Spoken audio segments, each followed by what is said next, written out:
Os ensinamentos de Sete. Parte 1.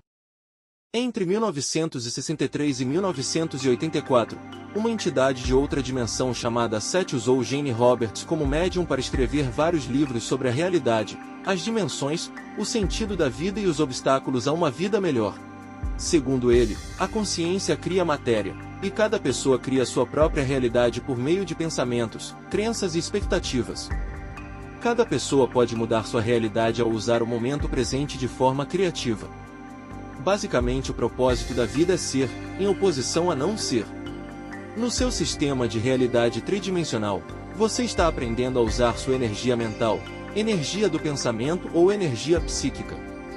O domínio do uso da energia mental é adquirido ao se transformar os pensamentos e as emoções em sua realidade física, e então lidar conscientemente com a matéria e os eventos que são formados. Você participa da realidade física para operar e experimentar dentro dessa dimensão. Aqui, você pode desenvolver suas habilidades, aprender, criar, resolver problemas e ajudar os outros. A matéria é a forma que a experiência básica assume quando entra no seu sistema tridimensional. Seus sonhos, pensamentos, expectativas, crenças e emoções são literalmente transformados em matéria física. O seu ambiente exterior é um reflexo claro do seu desenvolvimento interno. A atual compreensão das pessoas é tão limitada que elas acreditam que a realidade física é a regra e o único modo de existir. Mas a vida física não é a regra. A identidade e a consciência existiam muito antes da formação do planeta. Você supõe que qualquer personalidade deve aparecer em termos físicos. Mas a consciência é a força por trás da matéria e forma muitas outras realidades além da física. A fonte e o poder da sua consciência atual nunca foram físicos. Em algumas dimensões da existência, muitos seres não têm consciência de que um sistema físico existe. O sistema físico é uma ilusão. Embora você tenha que aceitá-lo, deve entender que outras realidades existem além dele. As porções internas da sua própria identidade são difíceis de ser percebidas, porque grande parte da sua energia é usada na produção da realidade física. Como uma criança brincando com blocos, você concentra sua atenção nos blocos físicos, que parecem muito reais quando você está focado neles. Além da área em que a criança está brincando, existem outras áreas em que os adultos se dedicam a outros afazeres, mas ela não percebe. Seu foco e consciência imatura determinam sua percepção limitada da realidade. Em outras realidades, as palavras, formas e estruturas nem fazem sentido.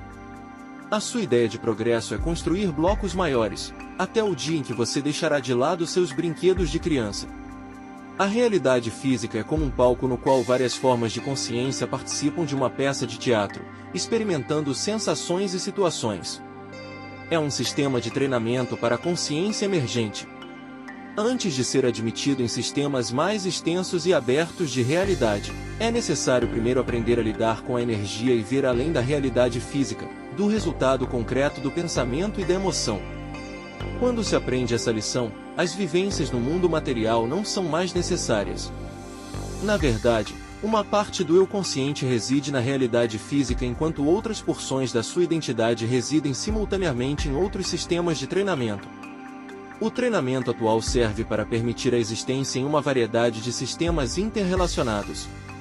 As lições atuais devem ser bem aprendidas, porque em sistemas mais avançados, pensamentos e emoções são automática e imediatamente traduzidos em ação, em qualquer tipo de matéria que exista naquela dimensão. A responsabilidade pela criação deve ser claramente compreendida. Até certo ponto, você está em uma sala à prova de som e isolada. O ódio cria destruição nessa sala, e até que as lições sejam aprendidas, a destruição ocorre. Não é que você precise ser ensinado a não destruir, pois a destruição não existe na realidade. Em outros sistemas, não se considera que exista destruição, mas transformação. Você precisa ser treinado para criar de forma responsável. A destruição e a perda são coisas óbvias que você vê. No presente, você acredita que exista destruição, e por isso as agonias da morte são profundamente sentidas. Se as tristezas e agonias dentro do seu sistema não fossem sentidas como reais, a lição não seria aprendida. Enquanto você se progride nesta realidade, desenvolve importantes habilidades, como a autodisciplina, o controle, a compaixão e o desejo positivo pela criatividade e amor, em vez de destruição e ódio. Quando isso é aprendido, o ciclo está concluído. Os professores dentro do seu sistema são aqueles que estão no fim do seu ciclo, além de outras personalidades que deixaram o sistema e foram designadas para ajudar aqueles que ainda estão dentro dele. Toda a construção é como uma peça educacional na qual vocês são os produtores e também os atores. O eu total é o observador e o participante nos papéis. Há uma peça dentro de uma peça dentro de uma peça. Não há fim para o dentro das coisas. A humanidade sonha o mesmo sonho simultaneamente para produzir coletivamente o seu mundo. O sonhador sonha, e o sonhador dentro do sonho sonha. Os sonhos são construções criativas de outras porções do seu eu total, e eles têm uma existência em suas próprias dimensões. As ações dentro deles são significativas. O que você percebe como um objeto ou evento concreto e objetivo, independente de você, é na verdade a materialização das suas próprias emoções, energia e ambiente mental. Eventos e objetos são na verdade pontos focais onde impulsos psíquicos altamente carregados são transformados em algo que pode ser percebido fisicamente, uma incursão na matéria. A intensidade de um pensamento ou imagem determina em grande parte a imediatez da materialização física. Algumas imagens ou pensamentos não são completamente materializados, em sua percepção, já que sua intensidade pode ser muito fraca. Existe um ego interno, um eu interior que organiza o material inconsciente. Assim como o ego exterior manipula o ambiente material, o eu interior organiza e manipula a realidade interior. É esse eu interior, com vasto conhecimento e escopo ilimitado da sua consciência, que forma o mundo físico e fornece estímulos para manter o ego exterior consciente. O eu interior organiza, inicia, projeta e controla a transformação da energia psíquica em matéria e objetos.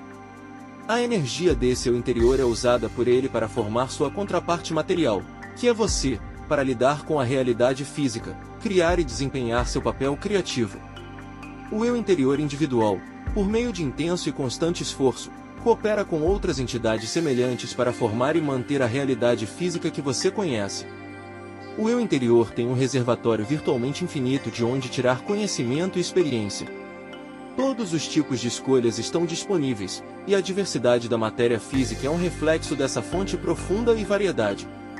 Ao decidir pela realidade física como uma dimensão na qual se expressará, o eu interior forma e mantém a base física, as propriedades materiais, que podem ser chamadas de naturais, da qual tudo deve depender. A experiência subjetiva mais profunda e básica é traduzida nos elementos naturais, na vasta paisagem que sustenta a vida física. Com as estruturas naturais formadas e mantidas, outras propriedades físicas secundárias são projetadas. É a ignorância e o foco limitado do ego que fazem com que ele veja a atividade considerada inconsciente como caótica.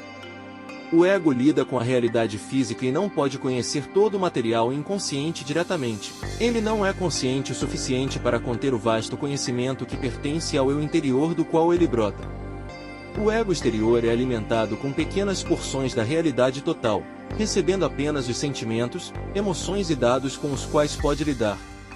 Esses dados são apresentados de maneira altamente especializada, geralmente em termos de informações captadas pelos sentidos físicos. O eu interior é consciente de si mesmo, tanto como individualidade quanto como parte de toda outra consciência mais vasta e complexa. Ele está continuamente ciente tanto desse distanciamento quanto da sua unidade. O ego exterior não está ciente desse fato. Frequentemente, ele esquece sua natureza integral. Quando é envolvido por uma forte emoção, parece perder-se. Quando mantém vigorosamente seu senso de individualidade, não está mais ciente da unidade com as outras partes que lhe complementam. Se o ego estivesse consciente do constante bombardeio de comunicações multidimensionais que o impactam, teria muita dificuldade em manter um senso de identidade. Este conteúdo é bastante complexo e desafia muitas crenças arraigadas. Portanto, sinta-se à vontade para assisti-lo novamente, para tentar absorver as informações e sabedoria das palavras de Sete. Fique ligado para assistir, na próxima semana, a segunda parte do conteúdo das mensagens de Sete. Obrigado pelo seu apoio.